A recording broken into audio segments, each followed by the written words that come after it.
سبحانك لا علم لنا إلا ما علمتنا إنك أنت العليم الحكيم. الحمد لله ورب العالمين الدربار العبد الشكر والسجود رب العالمين আমাদেরকে পবিত্র দিন জুমার নামাজ আদায় করার জন্য তেনার ঘর মসজিদে আসার এবং বসার তৌফিক দান করেছেন। ওই মুনিবের দরবারে কালিমাতুশ শুকর আদায় করি আলহামদুলিল্লাহ।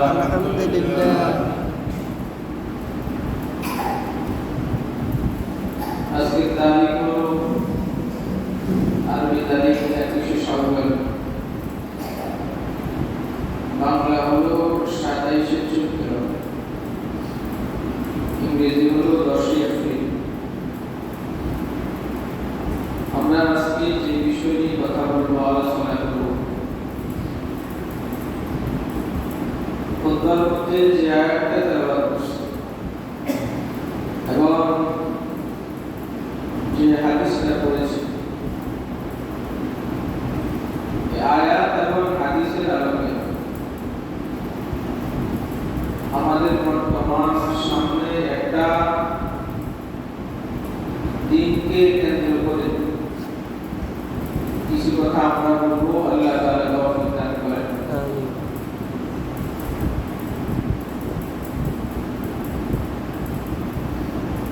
আলোচনা যেটা নিয়ে আমরা করব সেটা হলো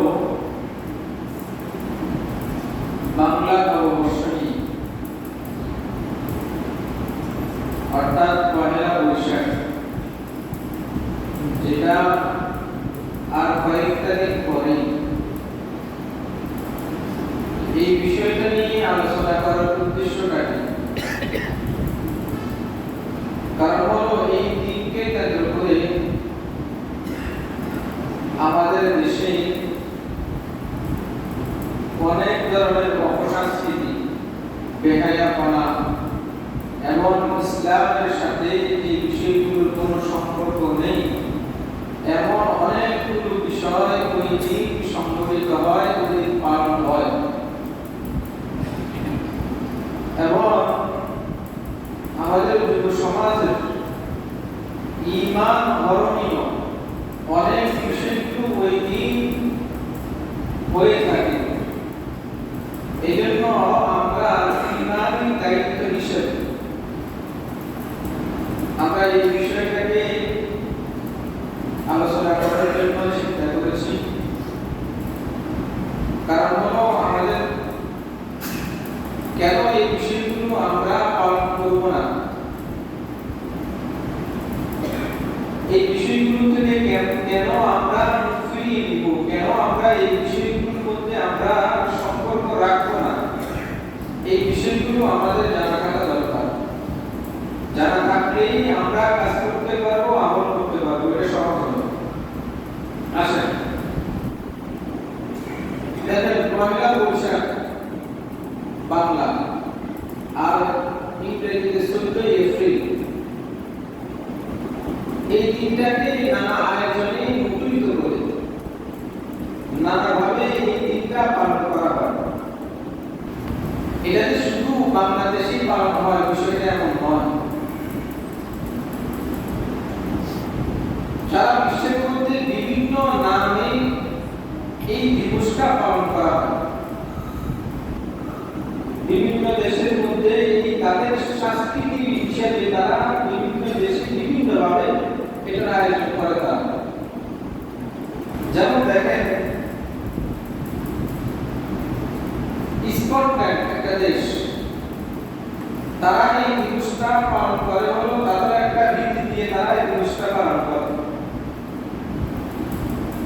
তারা এই দিবসটার নাম দিয়েছে এবং তারা যেই আঙ্গিকে তারা আয়োজনটা করে নাম হলো ফার্স্ট ফুটি, এটা হলো নাম। তারা কি করে, তারা তাদের পাড়া প্রতিবেশী যারা আছে এই দিনে তারা তাদের বাড়িতে যায় পেয়ারা কলা এবং ছোট ছোট রুটি নিয়ে একজন আরেকজনের বাড়িতে গিয়ে তারা দেয় এবং রাত্রিবেলা পুরা রাত্র রাস্তাঘাটে তারা গান বাদ্য নাচানাচি করে তারা এই দিবসটা তারা কি করে পালন করে। এটা হলো বিদেশ। 2 নম্বর হলো জাপানে এই উৎসবটি বলা হয় ওশুগাৎসু। এটা জাপানে পালন করা হয়। তাদের পালনের রীতি কি, কিভাবে পালন করে? যেহেতু জাপানের মানুষ বৌদ্ধ, তো তারা তাদের বৌদ্ধদের তাদের গির্জায় গিয়ে অথবা মন্দিরে গিয়ে যে ঘন্টিটা থাকে ওইখানে 108টা ঘন্টি তারা বাজায়। কয়টা? 108টা। এটা কেন করে তারা? তাদের বক্তব্য হলো মানব দেহের মধ্যে 108টা দুর্বল জিনিস আছে। ওই দুর্বলতা কাটানোর জন্য তারা 108টা ঘন্টি কি করে বাজায়। তাহলে তারা তাদের এই দিনটাকে, নতুন বছরের দিনটাকে তারা এভাবে কি করে তারা পালন করে থাকে তারা। এরপর দেখেন স্পেনের আদিবাসী তারা এই দিন পালন করে, তারা 12টা আঙ্গুর খেয়ে, আঙ্গুর 12টা কি খেয়ে আঙ্গুর খেয়ে তারা পালন করে। কেন? কারণ মাস হলো কয়টা? 12টা। মাস হলো 12টা। এই জন্য যেন তারা 12 মাসে যেন তারা ভালো থাকে, এই জন্য তারা 12টা আঙ্গুর খেয়ে তারা এই দিবসটা তারা কি করে পালন করে। এরপরে দেখেন হল্যান্ড একটা দেশ, তারা কি করে? তারা আগুন জ্বালিয়ে এবং তারা এই দিবসটা তারা আগুন জ্বালায় এবং আতশবাজি তারা ফুটিয়ে তারা এই দিবসটা তারা কি করে শুরু করে। এবং তাদের আকীদা হলো, তাদের বিশ্বাস হলো এটা যে আমরা যেহেতু আগুন জ্বালাইছি, আমরা আগুন জ্বালাইলে আমাদের যত পাপ আমরা করছি, অপরাধ যত করছি, অন্যায় যত করছি, এই আগুন জ্বালানোর কারণে আমাদের সমস্ত পাপ কি হয়ে গেছে? মুছে গেছে। সমস্ত পাপ কি হয়ে গেছে? মুছে গেছে। এই জন্য তারা আগুন জ্বালায় এবং আতশবাজি তারা ফুটায়। এরপর দেখেন গ্রীস, তারা এই দিবসটাকে তারা এমনভাবে পালন করে, তারা এই দিবসটাকে একটা কেক কাটার মাধ্যমে পালন করে এবং একজন আরেকজনকে কেক কি করে? কেক খাওয়ায়। শুধু এটার মধ্যেই নয়, তারা এই কেকের মধ্যে তারা হয়তো স্বর্ণ অথবা রূপার তারা কয়েন রাখে। যদি রাখে, যে ব্যক্তি পায় এই ব্যক্তিকে তারা ভাগ্যবান মনে করে। স্বর্ণ এবং রূপার কয়েন যে ব্যক্তি ওই কেক থেকে পায় তাকে কি মনে করে? ভাগ্যবান মনে করে তারা। তারাও এইভাবে তাদের দিবসটা পালন করে। তাহলে দেখেন বিভিন্ন দেশে, এটা কয়েকটা দেশের কথা বলছি, বিভিন্ন দেশে তারা তাদের সংস্কৃতি, তারা তাদের দিবসটা তারা এভাবে কি করে উদযাপিত করে। তো ঠিক তদ্রুপ বাংলাদেশের মধ্যেও আমরা বাঙালি যারা আমরা দাবি করি আমরা বাঙালি, তো বাঙালিরাও তাদের দিবসটা, পহেলা বৈশাখের দিবসটা তারাও কি করে? পালন করে। তারাও পালন করে। দেখেন এই যে এতগুলো মানে কয়েকটা দেশের কথা যে বললাম, এটা তো আপনি কি বুঝলেন যে এই যে উৎসব পালন করা, এই যে বিভিন্ন রীতিনীতিগুলো পালন করা, এটা কি মুসলমানের রীতিনীতি না অমুসলিমদের রীতিনীতি? অমুসলিমদের। বলেন না কাদের? অমুসলিমদের রীতিনীতি। তাহলে অমুসলিমদের রীতিনীতি কোন মুসলমান পালন করতে পারে না? পারে না। এবার আসেন পহেলা বৈশাখে যে আয়োজনগুলো হয়, এটার মধ্যে 1 নম্বর হলো বর্ষবরণের নামে রমজান পর্বগুলি, নারী পুরুষ অবাধ মিলামেশা, এটা 2 নম্বর হলো শিক্ষক শিক্ষিকাদের তত্ত্বাবধানে থেকে ছাত্রছাত্রীরা তারা তথাকথিত মঙ্গল শোভাযাত্রা তারা মিছিল বাহির করে। 2 নম্বর। 3 নম্বর বিভিন্ন সাংস্কৃতিক গোষ্ঠী তারা এই দিবসটাকে তারা উদযাপন করে, বিভিন্ন গান, বিভিন্ন নাচ দিয়ে তারা কিভাবে উদযাপন করে। 3 নম্বর। 4 নম্বর দেখেন বৈশাখী মেলার নামে, বৈশাখী মেলা এখন হয়তো আমাদের এই সাইডগুলোর মধ্যে এটা অনেকটা নাই বললে চলে, কিন্তু এক সময় এদিকেও কি হইতো, মেলা হইতো। তো এই বৈশাখী মেলার নামে অনিসলামিক কার্যকলাপগুলো করা।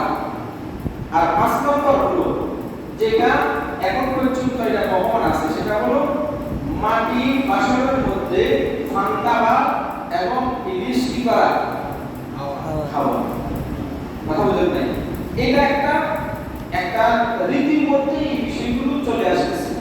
তাহলে এই যে 5টা জিনিস বললাম, এই 5টা জিনিস এই দিনের মধ্যে এই 5টা জিনিস পালন করা হয়। এবার দেখেন আরেকটা জিনিস হলো, দেখেন পাশাপাশি যখন মঙ্গল শোভাযাত্রা যখন করা হয় তখন দেখবেন এই মঙ্গল শোভাযাত্রার শুরু দিয়া দেখবেন অনেকগুলো জীবজন্তু থাকে অথবা জীবজন্তুর ছবি থাকে, যেমন ফেসা, এরকম ভাবে আরো বিভিন্ন জাতীয় এরকম ছবি থাকে। এবং মুসলমানের সন্তানেরা তারা তাদের গায়ের মধ্যে উল্কি আনে, অর্থাৎ বিভিন্ন ধরনের জীবজন্তুর ছবি গায়ের মধ্যে, হাতের মধ্যে বিভিন্ন ধরনের জীবজন্তুর ছবি তারা কি করে, কথা বুঝে আসছে। এবার আসেন শরীয়তের দিক নির্দেশনাগুলো আমরা শুনি, এই যে আমরা দিবসটা পালন করি এবং এই যে পেশা অথবা এই যে উল্কি এগুলো যে আমরা আঁকি, এই ক্ষেত্রে শরীয়তের বিধান, শরীয়তের নির্দেশনা কি আমরা একটু জানি। আসেন 1 নম্বর উল্কি আঁকা। আল্লাহ রাসূল সাল্লাল্লাহু আলাইহি ওয়াসাল্লাম হাদিসের মধ্যে বলেন, লাআনা রাসূলুল্লাহ সাল্লাল্লাহু আলাইহি ওয়াসাল্লাম আল-ওয়াশিমাতা ওয়াল মুস্তাওশিমা। আল্লাহ রাসূল বলেন যে ব্যক্তি উল্কি আঁকে, যে ব্যক্তি উল্কি আঁকায়, দুই শ্রেণী না, এক শ্রেণী হলো কি করে এঁকে দেয়, আরেকটা হলো কি তাদের নিজেদের শরীরের মধ্যে কি করে আঁকে তারা। আল্লাহ রাসূল বলেন উভয় শ্রেণীর উপরে আল্লাহ রাসূল সাল্লাল্লাহু আলাইহি ওয়াসাল্লামের লানত, উভয় শ্রেণীর উপরে আল্লাহ রাসূলের কি লানত। এবার আসেন আরেকটা জিনিস হলো জীবজন্তুর মুখোশ পরা। দেখবেন এই দিবসের মধ্যে অনেকে আছে, দেখবেন ভাল্লুক, তারপরে জিরাফ, এরকম ভাবে পেশা, এইগুলোর মুখোশ তাদের মুখের মধ্যে তারা লাগায়, এগুলোর ছবি কি করে মুখোশ লাগাইয়া তারা কি করে মঙ্গল শোভাযাত্রার মিছিল তারা দিয়ে থাকে। এবার আসেন যখন তারা মঙ্গল শোভাযাত্রা যখন করে, করার পরে এরা একটা স্লোগান দেয়, সেটা হলো কি এসো হে বৈশাখ, এসো হে বৈশাখ, এরকম একটা কি দেয় স্লোগান দেয়। এখন এই স্লোগানটার উদ্দেশ্য হলো দেখেন বৈশাখকে ডেকে এনে বলতেছে বৈশাখ, হে বৈশাখ তুমি এসো, কি নিয়ে আসবা, যত ধরনের মঙ্গল আছে সমস্ত মঙ্গল নিয়ে তুমি আসো। নাউযুবিল্লাহ। আমি আপনাদের কাছে একটা প্রশ্ন করি, যেটা হলো দেখেন যত ধরনের মঙ্গল আর অমঙ্গল আছে সমস্ত কিছুর মালিক কে? আল্লাহ। তাহলে আমরা যে বৈশাখকে বলতেছি এসো হে বৈশাখ এবং মঙ্গল শোভাযাত্রা, মঙ্গল মানে কি কল্যাণ, ভালো, তাহলে আমরা এই যে আমরা এখানে একটা শোভাযাত্রা করতেছি, মিছিল করতেছি, তার মানে আমরা আল্লাহর কাছে চাইতেছি না, আমরা ভিন্নতার দিকে আমরা বিষয়টাকে নিয়ে যাইতেছি। কথা বুঝে আসছে? এখন কেউ যদি এই কথাটা যদি কেউ বলে, দেখেন একেবারে সরাসরি দেশে, কারণ মঙ্গল ভালো এবং খারাপ, ভালো করা এবং খারাপ করার মালিক আল্লাহ। তাহলে আল্লাহ তাআলার সাথে যদি কোনো কিছু যদি আপনি মিলান তাহলে এটা কি হয়? শিরক হয়। তাহলে শিরক যে ব্যক্তি করবে তার ওই ব্যক্তির ওই শিরক করার কারণে এক নম্বর হলো তার সমস্ত আমল কি হয়ে যাবে? বরবাদ হয়ে যাবে। দুই নম্বর হলো আল্লাহ বলতেছে ইন্নাল্লাহা লা ইয়াগফিরু আন ইউশরাকা বিহি ওয়া ইয়াগফিরু মা দুনা যালিকা লিমান ইয়াশা। আল্লাহ বলেন ইন্নাল্লাহা লা ইয়াগফিরু আন ইউশরাকা বিহি, যে ব্যক্তি শিরক করবে তার গুনাহ কি করা হবে না, ক্ষমা করা হবে না। ওয়া ইয়াগফিরু মা দুনা যালিকা লিমান ইয়াশা, আল্লাহ তাআলা শিরক ব্যতীত অন্য গুনাহ আল্লাহ তাআলা চাইলে কি করে দিতে পারে? ক্ষমা করে দিতে পারে। তাহলে দেখেন আমরা এই যাত্রাটা করতেছি কত বড় শিরকের সাথে মিল রেখে, সামঞ্জস্য রেখে আমরা এই মঙ্গল শোভাযাত্রাটা করতেছি। আল্লাহ আমাদেরকে হেফাজত করেন। 2 নম্বর, আপনি যে আপনার চেহারার মধ্যে আপনি যে এই যে ট্যাগগুলো, এই যে বিভিন্ন জীবজন্তুর মুখোশ আপনি করতেছেন, দেখেন আপনি আল্লাহ তাআলার সৃষ্টির মধ্যে পরিবর্তন ঘটাইতেছেন। আল্লাহ তাআলা আপনাকে কত সুন্দর একটা চেহারা দিয়েছে, আপনি ওই চেহারাটাকে আপনি উল্টিয়ে দিয়ে ওই চেহারার মধ্যে আপনি মুখোশ করে আপনি আল্লাহ তাআলার সৃষ্টির মধ্যে কি করতেছেন? পরিবর্তন করতেছেন।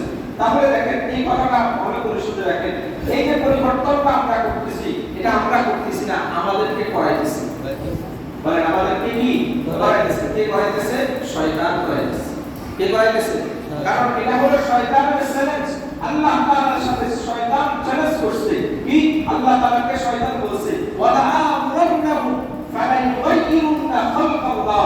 ওয়া আল্লাহ, আমি আপনার সাথে চ্যালেঞ্জ করতেছি, আমি আপনার বান্দাদেরকে ওয়ালা আমরান্নাহু, আমি তাদেরকে আদেশ করব। কিসের আদেশ?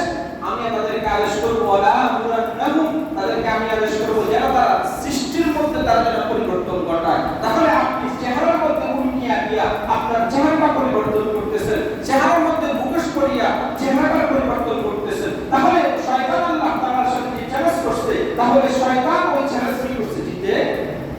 জিতে গেছে। তাহলে আপনি শয়তানকে জেতার জন্য কি করছেন? আপনি বলেন না কি করছেন? সহযোগিতা করছেন। আপনি সহযোগিতা করছেন। কিন্তু কোন মুসলমান শয়তানকে বিজয় করার জন্য কোন মুসলমান তাকে সাহায্য করতে কখনো পারে না, কখনো পারে না। কিন্তু আমরা করতেছি। আল্লাহ বলতেছেন লাকাদ খালাকনাল ইনসানা ফি আহসানি তাকওয়িম। আল্লাহ তাআলা বলতেছেন আমি আমার বান্দাকে সবচেয়ে উত্তম অবয়ব দ্বারা, উত্তম আকৃতি দ্বারা আমি আমার বান্দাকে কি করেছি? সৃষ্টি করেছি। মানুষের চেয়ে উত্তম আকৃতি আর কার হতে পারে না। একটা ঘটনা আছে, বলি শুনেন। বাদশা মনসুর তেনার জমানায় তার একজন মন্ত্রিসভার একজন দায়িত্বপ্রাপ্ত লোক ছিল, নাম হলো ঈসা ইবনে মুসা, ব্যক্তির নাম। তো ব্যক্তি তার স্ত্রীকে এত ভালোবাসতেন, রাত্রিবেলা স্ত্রীকে সে বলতেছে যে তুমি চাঁদের চেয়েও তুমি কি সুন্দর, আর তুমি যদি চাঁদের চেয়েও যদি সুন্দর না হও তাহলে তুমি তালাক। তাহলে তুমি তালাক। এখন এই কথাটা বলে ফেলছে। এখন বলার পরে চিন্তা করছে, হ্যাঁ রে, আমার স্ত্রী তো চাঁদের চেয়ে সুন্দর না, তাহলে তো বুঝা গেল আমার স্ত্রী কি হয়ে গেল? তালাক হয়ে গেল। এখন বাদশার কাছে আসিয়া এই কথা, খলিফার কাছে আসিয়া এই কথাগুলো বলছে। বলার পরে খলিফা সমস্ত উলামায়ে কেরামকে ডাকছে, ডাকিয়া বলছেন যে এই মাসলাটা কি হবে। সমস্ত উলামায়ে কেরাম বলছে যে তার স্ত্রী কি হয়ে গেছে? তালাক হয়ে গেছে। এখন শুধু একজন ব্যক্তি শুধু বাকি আছে, একজন আলেম বাকি আছে। তিনি হলেন ইমাম আযম আবু হানিফা রাহমাতুল্লাহ আলাইহি। তেনাকে জিজ্ঞেস করছে যে এই মাসলাটা কি হবে। তিনি বলছেন না, আপনার ওই মন্ত্রিসভার ওই লোকটার স্ত্রী কি হয় নাই? তালাক হয় নাই। তো এখন আপনি বলে দিলেন যে তালাক হয় নাই, বললেই হলো। আপনার কি এটা সপক্ষে দলিল লাগবে না, প্রমাণ লাগবে না? আপনি কোন যুক্তি রাখতে বলতেছেন, কোন দলিলের আঙ্গিকে আপনি বলতেছেন যে কি হয় নাই? তালাক হয় নাই আপনি বলেন। এখন তিনি আল্লাহ তাআলা এই কোরআন মাজিদের সূরাতুত তিনের 4 নম্বর আয়াতটা তিনি তেলাওয়াত করছেন, যে আল্লাহ তাআলা এই কথা বলছে লাকাদ খালাকনাল ইনসানা ফি আহসানি তাকওয়িম, যে মানুষকে আল্লাহ তাআলা সমস্ত সৃষ্টির চেয়ে উত্তম অবয়ব দ্বারা, উত্তম আকৃতি দ্বারা আল্লাহ তাআলা কি করেছেন? সৃষ্টি করেছেন। তাহলে চাঁদ আল্লাহ তাআলার একটা সৃষ্টি, কিন্তু ওই চাঁদের চেয়েও আল্লাহ তাআলা মানুষকে উত্তম আকৃতি দ্বারা কি করেছেন? সৃষ্টি করেছেন। তার মানে হলো এটাই যে চাঁদের চেয়েও এই মহিলাটা বেশি কি সুন্দর। আল্লাহ তাআলা আয়াতেই কথা বলে, এজন্য ওই মহিলা কি হয় না? তালাক হয় না। আপনি চিন্তা করেন আল্লাহ তাআলা কত সুন্দর করে আল্লাহ তাআলা আমাদেরকে বানাইছেন, কত সুন্দর। ফি আইয়ি সূরাতিন মা শাআ রাক্কাবা, কত সুন্দর করে আল্লাহ তাআলা এই আকৃতিটা বানাইছে, কিন্তু এই আকৃতির মধ্যে আমরা পরিবর্তন ঘটাইছি। আল্লাহ আমাদেরকে হেফাজত করেন। এবার আসেন আরেকটা বিষয় হলো, এই যে এই মঙ্গল শোভাযাত্রার মধ্যে আরেকটা জিনিস আছে, সেটা হলো কি? দেখবেন মেয়েরা শাড়ি পরে, সে শাড়িটা কেমন? শাড়িটা হলো, শাড়ির আঁচল হলো লাল। শাড়ির আঁচল কি? লাল। আর শাড়িটা হলো সাদা। বলে শাড়িটা কি? সাদা। এটা বলে তারা বাঙালি শ্বাস সাজে। কি শ্বাস? বাঙালি শ্বাস সাজে। তাদের মাথার মধ্যে কোনো কাপড় নাই, তারা বাঙালি সাজে। বাঙালি মেয়ের শ্বাস কি এটা? এটা শ্বাস বাঙালি মেয়ের? এটা সেটা তারা মঙ্গল শোভাযাত্রা করতেছে। এই সমস্ত ব্যক্তিদের ব্যাপারে আল্লাহ রাসূল সাল্লাল্লাহু আলাইহি ওয়াসাল্লাম 1400-1500 বছর আগে আল্লাহ রাসূল বলে গেছেন। কি? আল্লাহ রাসূল সাল্লাল্লাহু আলাইহি ওয়াসাল্লাম বলেন, قال রাসূলুল্লাহ সাল্লাল্লাহু আলাইহি ওয়াসাল্লাম সিনফান মিন আহলিন নার, দুই শ্রেণীর মানুষ জাহান্নামী। বলেন কয় শ্রেণীর মানুষ? দুই শ্রেণীর মানুষ কি? জাহান্নামী। আল্লাহ রাসূল বলেন, লাম আরাহুমা, আমি এদেরকে এখনো দেখিনি। আমি এদেরকে এখনো কি করি নাই? দেখি নাই। এরপর আল্লাহ রাসূল বলেন, ওয়াহুম মাআহুম সিয়াতুন কাআযাবিল বাকরাতি ইয়াদরিবুনা বিহান নাস। আল্লাহ রাসূল সাল্লাল্লাহু আলাইহি ওয়াসাল্লাম বলেন, একদল এমন হবে যাদের হাতের মধ্যে গরুর লেজের মতো চাবুক থাকবে। গরুর কিসের মতো? গরুর লেজের মতো কি থাকবে? চাবুক থাকবে। এই চাবুক দিয়ে তারা মানুষকে প্রহার করবে, মানুষকে মারবে। কথা বুঝে আসছে? এখন দেখেন গরুর, আল্লাহ রাসূল এখানে গরুর চাবুক বলছে, আপনি একটু মিলান। এই মানুষের উপর প্রহার করা, মানুষের উপর অন্যায় অবিচার, মানুষের উপর অপরাধ করা, মানুষের উপর জুলুম করা, এটার রীতিনীতি সমাজের মধ্যে আছে। দেখেন আমি আমার ক্ষমতা দিয়ে অন্যের উপর আমি কি করতেছি? জুলুম করতেছি। তাহলে আমি, আল্লাহ রাসূল বলছেন চাবুক দিয়ে কি করবে? প্রহার করবে। কিন্তু আমার এই ক্ষমতা নাও একটা চাবুক, এই ক্ষমতা নাও চাবুক দিয়া আমি অন্যের উপরে জুলুম করতেছি। তাহলে অন্য মানুষকে আমি মারতেছি। আমি আমার টাকা নামক চাবুক দিয়া, আমার সম্পদ নামক চাবুক দিয়া, আমার ক্ষমতা, আমার হেডক, এই সমস্ত নামক চাবুক দিয়া আমি মানুষের উপরে জুলুম আর অত্যাচার আমি করতেছি। ঠিক না? আমার কাছে অস্ত্র আছে, অস্ত্র নামক চাবুক দিয়া মানুষকে আমি ঠেকা তা মানুষের উপরে আমি জুলুম করতেছি। তাহলে এই সমস্ত জুলুম আর অন্যায় হইতেছে না? আরে বলেন না, হইতেছে নি? হইতেছে। তাহলে ওই যে আল্লাহ রাসূল যে কথা বলছে, এই কথা আপনি এখন এই সমাজের সাথে আপনি মিলান, এই সময়ের বিভিন্ন বিষয়গুলোর সাথে আপনি মিলান, দেখবেন আল্লাহ রাসূলের ওই কথার সাথে এই কথা একেবারে কি করছে? মিলে গেছে। কোনো বেশ কথা মিলে গেছে। দুই নম্বর আল্লাহ রাসূল বলেন, নিসাউন কাসিয়াতুন আরিয়াতুন মুমিলাতুন মাইলাতুন। আল্লাহ রাসূল বলেন, একদল মহিলা হবে এমন যারা পোশাক পরবে কিন্তু তারপরেও তারা উলঙ্গ থাকবে। বলে পোশাক পরবে, পোশাক পরে কি থাকবে?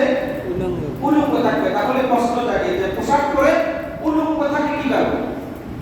এটা হলো এটা আপনি পোশাক পরলেন, এমন পোশাক পরলেন আপনার শরীরের মধ্যে যত অবয়ব আছে, যত আল্লাহ তাআলা যে সমস্ত অঙ্গ প্রত্যঙ্গ দিয়েছে, এগুলো বাহিরের একজন মানুষ আপনার দিকে তাকাইলে সমস্ত কিছু সে কি করতে পারবে?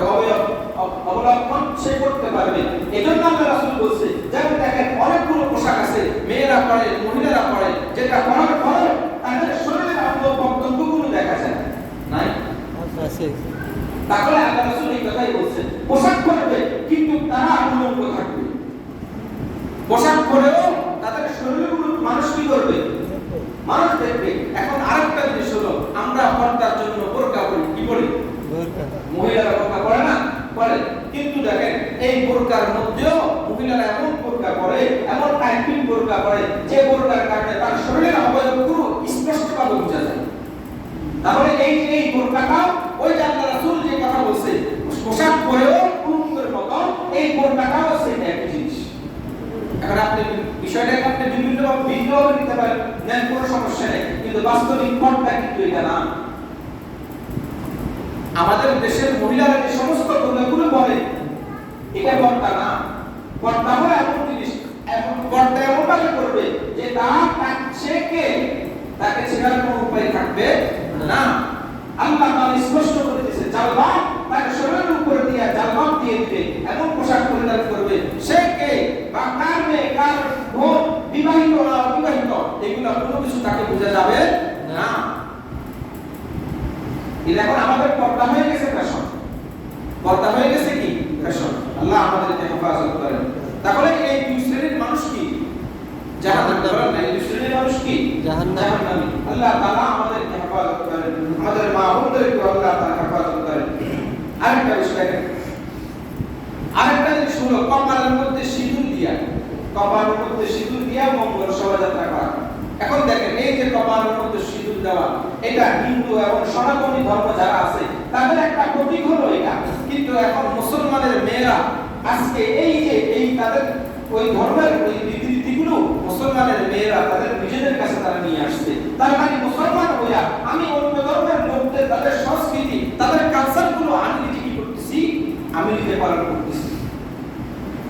এই জন্য আল্লাহ রাসূল সতর্ক করছেন। আল্লাহ রাসূল বলেন, মান তাশাব্বাহা বিকওমিন ফাহুয়া মিনহুম, যে ব্যক্তি যার সাদৃশ্য গ্রহণ করবে সে কাল কিয়ামতের ময়দানে তার সাথেই সে হবে, তার সাথেই হবে। তাহলে আপনি দেখেন আল্লাহ তাআলা কোরআন মাজিদের মধ্যে আমাদেরকে বারবার সতর্ক করছেন। আল্লাহ বলেন, ইয়া আইয়ুহাল্লাযীনা আমানু লা তাত্তাখিযুল ইয়াহুদা ওয়ান নাসারা আউলিয়া বা'দুহুম আউলিয়া বা'দ। আল্লাহ বলেন, হে ঈমানওয়ালারা, লা তাত্তাখিযুল ইয়াহুদা ওয়ান নাসারা আউলিয়া, তোমরা ইহুদি এবং খ্রিস্টানদেরকে অমুসলিমদেরকে তোমরা বন্ধু বানায়ো না। বন্ধু বানানো মানে তাদের আপনি শুধু বন্ধু বানাবেন না এটা, আর আপনাদের কালচারগুলো আপনি গ্রহণ করবেন, বিষয়টা কি এমন? না বলেন না, বিষয়টা কি এমন? এমন না। আপনি তাদেরকে পশ্চিমকালেও বন্ধু মনে করতে পারবেন না, আর তারাও আপনাকে কখনো বন্ধু রূপে গ্রহণ করবে না। কারণ আল্লাহ তাআলা বলতেছেন, ওয়ালান তারদা আনকাল ইয়াহুদা ওয়ালান নাসারা হাত্তা তাত্তাবিআ মিল্লাতাহুম। আল্লাহ বলেন, ইহুদি এবং নাসারা ওই পর্যন্ত, ততক্ষণ পর্যন্ত তোমাদের উপরে সন্তুষ্ট হবে না যতক্ষণ পর্যন্ত তোমরা তাদের ধর্মের দিকে তোমরা ফিরে না যাবা। অর্থাৎ তাদের অনুসরণ যতক্ষণ পর্যন্ত তোমরা করবে না ততক্ষণ পর্যন্ত তারা তোমাদের উপরে কি থাকবে না, সন্তুষ্ট থাকবে না। এইজন্য আপনি যতই দেখেন যে অমুক আর তমুক আমাদের কত খায়ের খাই, কত কল্যাণকামী, আপনি একটা কথা ভালো করে শুনে রাখেন, পশ্চিমকালেও কোনো অমুসলিম কোনো মুসলমানের পশ্চিমকালেও বন্ধু হতে পারে না। কখনো সে অমুসলিম কখনো কোনো মুসলমানের কল্যাণ কখনো কামনা করতে পারে না, করবে না। কারণ আল্লাহ বলছেন, আল্লাহ তাআলা বলছেন এটা করবে না তারা কখনো। তাহলে আপনি কোত্থেকে বলবেন এই কথাটা? এইজন্য কারণ এই বিষয়গুলো অনুধাবন করা যাবে না। অমুসলিমদের সংস্কৃতি, অমুসলিমদের কালচারগুলো এটা মুসলিম কখনো পালন করতে পারে না। আপনি দেখেন একজন মুসলমানের সন্তান শুধু মুসলমানের একটা বিষয়কে সে অবজ্ঞা করার কারণে, অপছন্দ করার কারণে মৃত্যুর পরেও আল্লাহ তাআলা তাকে ওই যেটা পছন্দ করছে ওই দিকে তাকে ধাবিত করছে। এমন একটা ঘটনা, এক যুবক ছিল, সে ইসলামের সমস্ত বিধানগুলো তার কাছে পছন্দ হইল, কিন্তু একটা বিধান তার কাছে অপছন্দ। সেটা কি?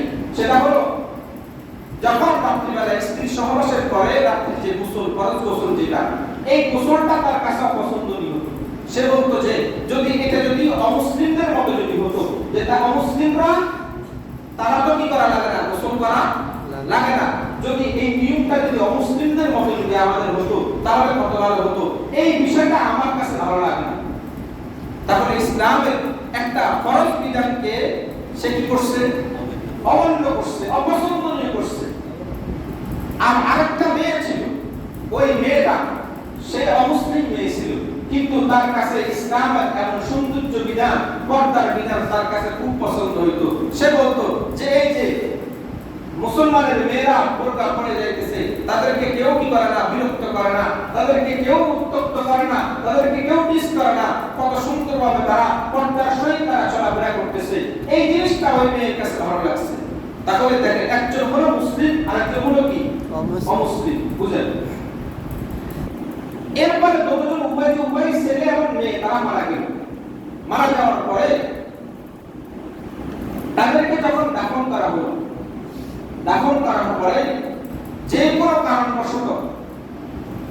কারণবশত ওই ছেলের কবর যখন খুঁজছে, খোঁড়ার পরে দেখেছে ওই কবরের মধ্যে ওই ছেলেটা নাই, ওই কবরের মধ্যে ওই অমুসলিম মেয়েটা ওই কবরের মধ্যে। আবার যেহেতু মেয়েটা খ্রিস্টান ছিল, খ্রিস্টানদের রীতি হলো তারা বাক্স করে তারাও কি করে, দাফন করে, তারাও কবর দেয় এরকম ভাবে তারা। তো ওই মেয়ের কবরের মধ্যে যখন আসছে, সমাধির স্থানে যখন আসছে, আসার পরে যখন তার ওই বাক্সটা যখন খুলছে, খোলার পরে দেখলো যে ওই বাক্সের ভিতরে ওই ছেলেটা। এখন সবাই চিন্তায় পড়ে গেল, হায় হায় ব্যাপারটা কি? একটা মুসলমান মুসলমানের ছেলে একটা খ্রিস্টান সমাজের মধ্যে আর একটা খ্রিস্টান মেয়ে মুসলমানের কবরস্থানের মধ্যে, ব্যাপারটা কি? সবাই যখন চিন্তায় পড়ে গেল, চিন্তায় পড়ে যাওয়ার পরে সবাই এরকম খোঁজখবর নিতেছে। খোঁজখবর নেওয়ার পরে পরবর্তীতে এটা উদ্ঘাটন হয়েছে যে এই ছেলেটা, মুসলমানের এই সন্তানটা ইসলামের এই বিধানটাকে সে অপছন্দ করত, সে পছন্দ করত না, সে অমুসলিমের ওই নীতি আর নীতিকে সে পছন্দ করত। এই জন্য আল্লাহ তাআলা একটা নিদর্শন আল্লাহ তাআলা দিয়ে দিয়েছেন, ওই ছেলেটাকে আল্লাহ তাআলা এখানে নিয়ে আসছেন। আর ওই অমুসলিম খ্রিস্টান মেয়েটা এরকম ভাবে ইসলামের মুসলমানের ওই নীতি আর নীতিকে পছন্দ করার কারণে আল্লাহ তাআলা তাকে ওইখানে নিয়ে বসতে দিয়ে দিয়েছেন। এটা বলার উদ্দেশ্য হলো, মাকসাদ হলো এটা যে আল্লাহ তাআলা এটা করতে পারেন কিনা? আল্লাহ তাআলা করতে পারেন। কেন করতে পারেন? আল্লাহ তাআলা জগতের মানুষদেরকে আল্লাহ তাআলা এটা বোঝানোর জন্য এই নিদর্শনগুলো আল্লাহ তাআলা দিয়ে থাকেন। কোরআন মাজিদের মধ্যে আল্লাহ তাআলা যতগুলো ঘটনা আল্লাহ তাআলা বর্ণনা করছেন, ঘটনা বর্ণনা করার উদ্দেশ্য না, ঘটনা থেকে শিক্ষা নেওয়াটা হলো মূল উদ্দেশ্য। আল্লাহ তাআলা ঘটনাগুলো এজন্য বর্ণনা করছেন যেন আমরা ওই ঘটনাগুলো থেকে কি নিতে পারি? শিক্ষা নিতে পারি। এই জন্য উদ্দেশ্য। এই জন্য কোন অমুসলিম, কোন মুসলমানের সন্তান কখনো অমুসলিমদের কোন রীতি, অমুসলিমদের কোন সংস্কৃতি, অমুসলিমদের কোন উৎসব সে কখনো পালন করতে পারে না। আমরা শুরুতে বলছি, আমরা যে দিবসগুলো পালন করি, আমরা সামনে যেটা আসতেছে পয়লা বৈশাখ, এটা কোনো মুসলমানদের কালচার নয়, এটা কোনো মুসলমানের উৎসব নয়। আমরা যে উদাহরণগুলো দিচ্ছি বিভিন্ন দেশের মধ্যে তারা যেভাবে পালন করে, এটা অমুসলিমদের কালচার, অমুসলিমদের উৎসব। এজন্য এই উৎসব থেকে মুসলমানের সন্তানদেরকে বিরত থাকতে হবে। আমি অভিভাবক হিসেবে আমার সন্তানকে আমি এই সমস্ত উৎসব থেকে বেহায়াপনা, এই সমস্ত নির্লজ্জ কাজ থেকে আমার সন্তানকে আমি বিরত রাখবো। এটা আমার কাজ, এটা অভিভাবক হিসেবে। আল্লাহ আমাদেরকে তৌফিক দান করেন। দেখেন, এই যে বিভিন্ন জায়গার মধ্যে এই বৈশাখ মাস আসলে বিভিন্ন জায়গার মধ্যে মেলা হয়।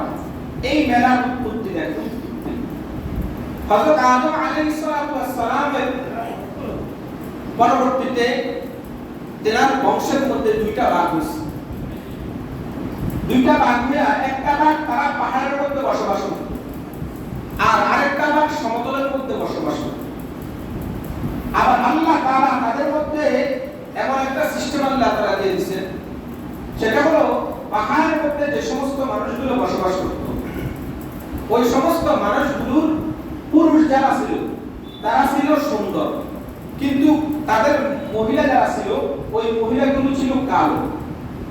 আবার সমতলের মধ্যে যারা বসবাস করত তাদের পুরুষগুলো ছিল কালো, আর তাদের মহিলারা ছিল সুন্দর। এখন শয়তানের হিসাব হলো যে তাদেরকে তো শান্তিতে থাকতে দিবে না শয়তান, তাদেরকে তো একটা ফেতনার মধ্যে পাঠাইতে হবে। ফেতনা কি? শয়তান একদিন এরকম ভাবে বসে একটা বাঁশির সুর বাজাইতেছে। উদ্দেশ্য হলো উভয় দলকে এক জায়গায় করা। এক জায়গায় করার পরে শয়তান তাদেরকে বলতেছে, দেখো তোমরা দুই দল দুই জায়গায় থাকো, কাহার সাথে কাহার কি হয় না, সাক্ষাৎ হয় না। তো তোমরা বছরে অথবা বছর তোমরা একটা দিন তোমরা নির্দিষ্ট করো, যে দিনে তোমরা সবাই একসাথে তোমরা হইবা, হওয়ার পরে তোমরা একটু সবাই মিলে খুশ গল্প করবা, আনন্দ ফুর্তি করবা, এমন একটা দিন তোমরা ব্যবস্থা করো। যখন এই কথা বলছে উভয় দল রাজি হয়ে গেছে। রাজি হওয়ার পরে এই যে তারা একটা দিন তারা নির্দিষ্ট করলো, নির্দিষ্ট করে তারা উভয় যখন সবাই যখন একসাথে যখন হইছে, তখন বলেন তো তারা যখন একসাথে হইছে, এখানে শয়তান যেহেতু কাজ করছে, তখন এখানে ভালো কিছু হওয়ার সম্ভাবনা নাই। তাহলে শয়তানের উদ্দেশ্য ছিল এখানে এটা যে তাদের উভয়ের মধ্যে একটা নির্লজ্জপনা, একটা বেহায়াপনা, একটা কাজ তাদের মধ্যে চালু করে দেওয়া, এবং শয়তান তার ওই কাজের ব্যাপারে শয়তান 100% কি হয়ে গেছে, সফল হয়ে গেছে। এটা হলো এটা।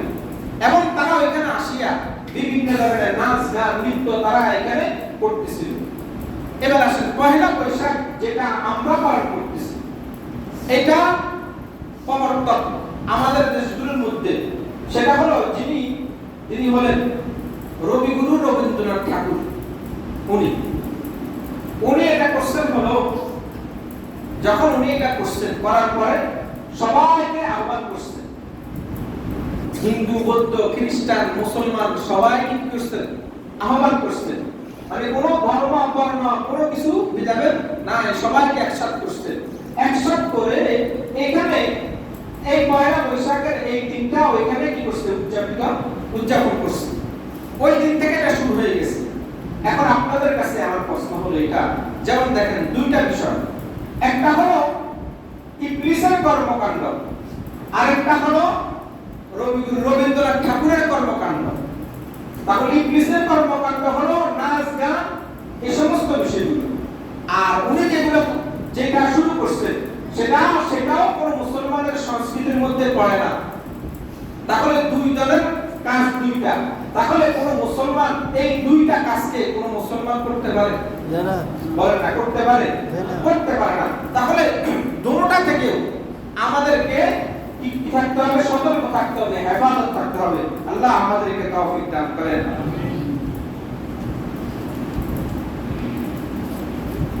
এবারে দেখেন,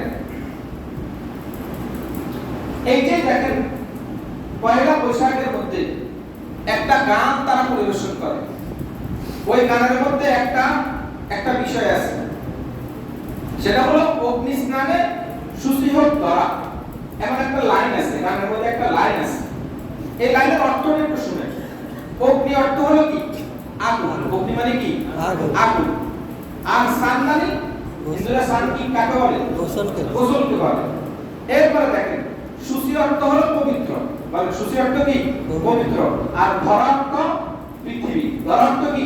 পৃথিবী। তাহলে আপনি এখন এই পুরো অর্থটা আপনি একসাথে নিলেন। অগ্নিতে ধুয়ে পৃথিবীটা পবিত্র হোক, আগুন দ্বারা ধুয়ে পৃথিবীটা কি হোক?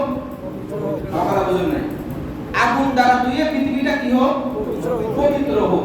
তাহলে এটা হলো পয়লা বৈশাখের মঙ্গল শোভাযাত্রার একটা গানের একটা কলি হলো এটা। আচ্ছা বলেন তো, কোন মুসলমান যদি এই কলিটা যদি গায় অথবা বিশ্বাস করে তার ঈমান থাকবে না? এবার আসেন, আমরা পবিত্র হই কি দ্বারা? গোসল অথবা ওযু দ্বারা আমরা কি হই? পবিত্র হই। তাহলে আল্লাহ তাআলা আমাদের জন্য এই রীতি এবং এই রীতিটা আল্লাহ তাআলা দিয়ে দিয়েছেন। আল্লাহ বলেন ফাগসিলু উজুহাকুম ওয়া আইদিয়াকুম ইলাল মারাফিকি ওয়ামসাহু বিরুউসিকুম ওয়া আরজুলাকুম ইলাল কা'বাইন।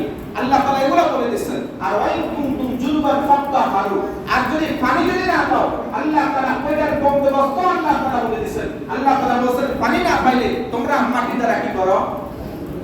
তায়াম্মুম করো। মাটি দ্বারা কি করো? তায়াম্মুম করো। তাহলে যতগুলো বিষয় আছে আমার আপনার জন্য করণীয় বিষয় আল্লাহ তাআলা আমাদের আপনাকে নির্দেশনা দিয়ে দিয়েছে। কিন্তু এখন দেখেন এই যে পয়লা বৈশাখের এই গানের মধ্যে বলতেছে যে পৃথিবীটাকে আগুন দ্বারা পুড়িয়ে কি করে দেওয়ার জন্য? পবিত্র, ছাইটা পবিত্র পবিত্র পবিত্র করার জন্য। আল্লাহ আমাদেরকে পবিত্র করার কিভাবে করতে হবে দিয়ে দিয়েছেন। কিন্তু এখন আমরা এই গানের মধ্যে পাইতেছি আগুন দ্বারা পুড়ে কি করে দেওয়া? পবিত্র হওয়া। এবং দেখেন আরেকটা জিনিস দেখেন, হিন্দুরা এই আগুনকে তারা এটাকেও তারা কি করে? পূজা করে। বলেন কি করে? তারা পূজা করে। আরেকটা জিনিস দেখেন, এই যে মঙ্গল শোভাযাত্রা যে বিষয়টা সেটা দেখেন, তাদের প্রথম সারির মধ্যে পেশা থাকে। হিন্দুদের একটা বিষয় হলো সেটা হলো তারা পেশাকে তারা অমঙ্গল মনে করে। বলেন পেশাকে তারা কি মনে করে? অমঙ্গল মনে করে। দেখবেন আমাদের সমাজের মধ্যে মুসলমানদের মধ্যে কিছু বিষয় আছে, যদি দেখেন ঘটে তো মনে করে যে এটা মঙ্গল। সকালবেলা যদি কারোর গার মধ্যে কোনো রকম যদি ঝাড়ুটা যদি লেগে যায় তাহলে আজকের দিনটা আমার কি গেল? একেবারে মাটি হয়ে গেছে, অমঙ্গল হবে। আমার আজকের দিনটা কোনো মঙ্গল হবে না। এবার দেখেন হিন্দুরা তাদের এই পেশাটাকে তারা অমঙ্গল মনে করে, অথচ আল্লাহ রাসূল সাল্লাল্লাহু আলাইহি ওয়াসাল্লাম বলতেছেন লা আদওয়া ওয়া লা তিয়ারাতা ফিল ইসলাম। ইসলামের মধ্যে কোনো অমঙ্গল বলে কোনো কিছু নাই। তাহলে আল্লাহ রাসূল বলতেছেন ইসলামের মধ্যে কোনো অমঙ্গল বলে কিছু নাই। তাহলে হিন্দুরা তাদেরকে যেটাকে অমঙ্গল মনে করে। আবার দেখেন মঙ্গল শোভাযাত্রা তাদের সর্বপ্রথম শাড়ির মধ্যে ওই পেশাটা থাকে। কেন থাকে? হিন্দুদের একটা বিশ্বাস হলো, সেটা কি? তাদের একটা দেবী আছে লক্ষ্মী দেবী। বলেন কি দেবী? লক্ষ্মী দেবী। লক্ষ্মী দেবী এটা কিসের দেবী? যত মঙ্গল আছে, যত ভালাই আছে, এই দেবীটা সমস্ত কল্যাণ নিয়ে আসে। বলেন যত কল্যাণ আছে সমস্ত কল্যাণ কি করে? নিয়ে আসে। এখন এই পেশাটাকে সামনে রাখিয়া তাদের উদ্দেশ্য হলো তারা ওই লক্ষ্মী দেবীকে তারা বলতেছে যে লক্ষ্মী দেবীকে বলতেছে এই কথাটা, আপনার বাহনটা আমরা নিয়ে আসছি, আপনি যেখানে কি করবেন আরোহণ করবেন, বাহনটা নিয়ে আসছি, এই পেশার উপর আরোহণ করে আপনি যত মঙ্গল আছে, যত কল্যাণ আছে, যত ভালাই আছে, সমস্ত কিছু আমাদের জন্য নিয়ে আসেন। তাহলে কোন মুসলমান এটা কি কখনো চিন্তা করতে পারে, কখনো বিশ্বাস করতে পারে? বলেন না, শুরুতে বলছি যত মঙ্গল, যত ভালাই, যত খারাপি, যত মঙ্গল আর অমঙ্গল সমস্ত কিছুর মালিক কে? আল্লাহ। আল্লাহ বলতেছেন কুল্লা আমলিকু লিনাফসি নাফআ ওয়ালা দাররা ইল্লা মা শা আল্লাহ। যত কল্যাণ আছে, যত অকল্যাণ আছে, সমস্ত কিছু কোন মালিক অন্য কেউ নয়, একমাত্র কে? আল্লাহ। তাহলে আপনি যে এই যে মঙ্গল শোভাযাত্রা করতেছেন, আপনি ওই হিন্দুদের ওই বিশ্বাস আর ওই আকীদা নিয়ে আপনিও ওই যাত্রাটা করতেছেন। তাহলে আপনি যখন যাত্রাটা করতেছেন, আপনি একটু চিন্তা করেন, সঙ্গে সঙ্গে আপনার ঈমানটা বুঝেন না, সঙ্গে সঙ্গে আপনার ঈমানটা শেষ। কথা বুঝে আসছে? 3 নম্বর হলো আরেকটা জিনিস হলো, সেটা হলো সর্বজনীনতা। এটা একটা বিষয়। সেটা কি? কারণ এখানের মধ্যে উৎসবটার মধ্যে কোনো ভেদাভেদ নাই। এখানে মুসলমান আসতে পারবে, হিন্দু আসতে পারবে, বৌদ্ধ আসতে পারবে, খ্রিস্টান আসতে পারবে, সবাই আসতে পারবে। এখানে মৌলিক স্লোগান হলো এটাই, যেটা আমরা বিভিন্ন সময় শুনে থাকি, ধর্ম যার যার উৎসব। আমার কথা বুঝেন? ধর্ম যার যার উৎসব সবার। তাহলে যেহেতু ধর্ম যার যার, একজন মুসলমান তার ধর্ম আলাদা, একজন হিন্দু তার ধর্ম আলাদা, একজন খ্রিস্টান তার ধর্ম আলাদা, কিন্তু উৎসবের ক্ষেত্রে সবাই কি বলেন না? সবাই কি এক, সবাই এক। তাহলে এই উৎসবটা সবার জন্য, কোন ধর্মের কোন মানুষের জন্য পার্থক্য নাই। তাহলে দেখেন, ধর্ম যার যার উৎসব সবার, যদি এই কথাটা আপনি বলে মুসলমানের মানুষ মুসলমানদেরকে আপনি ঈমান হারানোর চেষ্টা করতেছেন, কিন্তু কোন অমুসলিম তো কোন মুসলমানের কোন উৎসবের মধ্যে তারা কখনো কি করে না? আসে না। বলেন না আসে? আপনি যদি এই কথা বলেন ধর্ম যার যার উৎসব সবার, তাহলে আপনি আরেকটা জিনিস বলেন যে ধর্ম যার যার, ব্যবসা যার যার, মুনাফা সবার। ব্যবসা করবে একজনে, কিন্তু লাভ পাবে সবাই। বলেন না? ঠিক না? তারপরে জমির মধ্যে ফসল পালাবে একজনে, কিন্তু ফসলটা হয়ে যাবে সবার। এরকম কি কেউ বলেন? বলেন না? কেউ বলে এই কথা? কেউ বলে না। তাহলে আপনি যে ব্যক্তি যে ধর্ম পালন করে, আর ধর্ম তো হলো একটাই, সেটা হলো কি? ইসলাম। বলেন না? সেটা কি? ইসলাম। কেউ যদি মনে করে যে ইসলাম ধর্মটাও ধর্ম, আবার হিন্দু ধর্মটা এটাও একটা কি ধর্ম, কেউ যদি এটা যদি বিশ্বাস করে, তাহলে আপনি আল্লাহ তাআলার কোরআনের পরিপূর্ণ স্পষ্ট আপনি বিরোধিতা করতেছেন। কি সেটা কি? আল্লাহ বলতেছেন ইন্নাদ দীনা ইনদাল্লাহি ইসলাম। আল্লাহ তাআলার কাছে একমাত্র মনোনীত গ্রহণযোগ্য ধর্ম ইসলাম। কথা বলেন ইসলাম, এটা আল্লাহ তাআলার কথা। পরের আয়াতে আল্লাহ কি বলে দেখেন, আল্লাহ বলেন ওয়া মান ইয়াবতাগি গায়রাল ইসলামি দীনান ফালাই ইউকবালা মিনহু। ইসলাম ব্যতীত অন্য কোন ধর্ম আল্লাহ তাআলার কাছে গ্রহণযোগ্য। তাহলে আপনি যদি বলেন ইসলাম ধর্মটাও একটা ধর্ম, হিন্দু ধর্মটাও একটা ধর্ম, খ্রিস্টান ধর্মটাও একটা ধর্ম, আপনি যদি এটা বিশ্বাস করেন, তাহলে আপনি এই দুইটা আয়াত যে বলছি, আপনি এই দুইটা আয়াতের সাথে আপনার কথাকে মিলছে না বিপরীত হইছে? বলেন না বিপরীত হইছে না?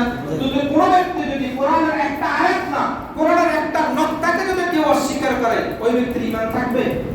আপনি তো সরাসরি দুইটা আয়াতকে আপনি কি করে দিতেছেন? অস্বীকার করে দিতেছেন। বারেহাল সর্বোপরি কথা হলো এটা যে সামনে যে দিবসটা আসতেছে, এটা কোনো মুসলমানের দিবস না, এটা কোনো মুসলমানের দিবস নয়। এখন আপনি বলবেন আমরা বাংলাদেশী, আমরা বাঙালি মুসলমান, তাহলে বাঙালি মুসলমান ঠিক আছে, কিন্তু বাঙালি মুসলমান বলেই যে আপনার এই সমস্ত বিষয়গুলো আপনাকে পালন করতে হবে, এটা কোথাও আছে নাকি? আপনি একটা জিনিস খেয়াল রাখবেন, আপনি বাঙালি বলে, কিন্তু আপনি একজন ইমানদার, এটা সবচেয়ে আগে। আপনি যদি বলেন যে আমি বাঙালি আর মুসলমানের মধ্যে আপনি পার্থক্য করবেন, তাহলে আপনার সর্বপ্রথম থাকবে কোনটা? ঈমান। বলেন না কোনটা থাকবে? ঈমান। সন্দেহ মনে হচ্ছে আপনাদের কাছে? না, সন্দেহ লাগতেছে। কথা বুঝেন না? একটা হলো আপনি হলেন মুসলমান, আর একটা হলো আপনি বাঙালি। তাহলে আপনি বাঙালি যে কালচারগুলো আছে এটা যদি আপনার ঈমান হরফের হয় তা আপনি কোনটাকে প্রাধান্য দিবেন? ঈমানকে প্রাধান্য দিবেন না এই কালচারগুলোকে প্রাধান্য দিবেন? ঈমানকে প্রাধান্য। তো যদি ঈমানকে যদি প্রাধান্য দেন তাহলে আমার সর্বপ্রথম হলো আমার ঈমান আগে। কোনটা আগে? ঈমান আগে। তাহলে কোন ঈমানদার, কোন মুসলমানের সন্তান এই দিবসের এই কালচারগুলো যে বিষয়গুলো বলছি এগুলো পালন করতে পারে না। পারে না। কথা বুঝে আসছে? কথা শেষ। এতটুকুই। আল্লাহ তাআলা আমাদেরকে সতর্ক থেকে আমাদের ঈমানকে বাঁচায়া কবরে যাওয়ার তৌফিক দান করেন। আল্লাহ তাআলা আমাদেরকে কবরে যাওয়ার আগে কবরের সামান নিয়ে কবরে যাওয়ার তৌফিক দান করেন।